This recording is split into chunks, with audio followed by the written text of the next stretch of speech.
Tiada wakil India sebagai ahli penasihat di BKL. Kerajaan diminta teliti semula di HPP. Sebelum kita melangkah jauh, yang belum lagi subscriber, apa kata anda subscriber dan tekan butang loceng untuk notifikasi video selanjutnya? Pelantikan ahli penasihat Dewan Bandaraya Kuala Lumpur di BKL. Bagi tahun ini menimbulkan kebimbangan apabila tiada wakil daripada masyarakat India disenaraikan dalam barisan tersebut.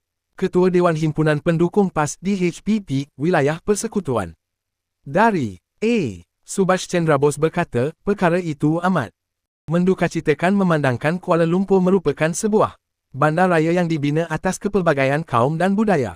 Menurut beliau, struktur sosial ibu negara merangkumi pelbagai etnik termasuk Melayu, Cina, India serta komuniti lain yang bersama-sama menyumbang kepada pembangunan dan keharmonian bandaraya ini.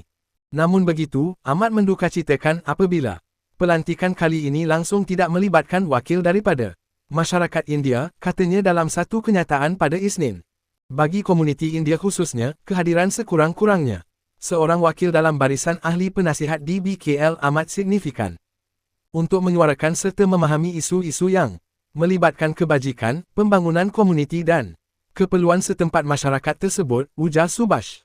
Persoalan yang wajar ditimbulkan ialah sama ada Kementerian Wilayah Persekutuan telah terlepas pandang kepentingan kebajikan serta suara masyarakat India di ibu negara. Soalnya, saya berharap pihak Kementerian Wilayah Persekutuan dapat meneliti semula perkara ini dan mempertimbangkan pelantikan wakil daripada masyarakat India bagi memastikan prinsip keterangkuman, keseimbangan dan keadilan dalam pentadbiran Bandaraya Kuala Lumpur terus terpelihara, katanya lagi.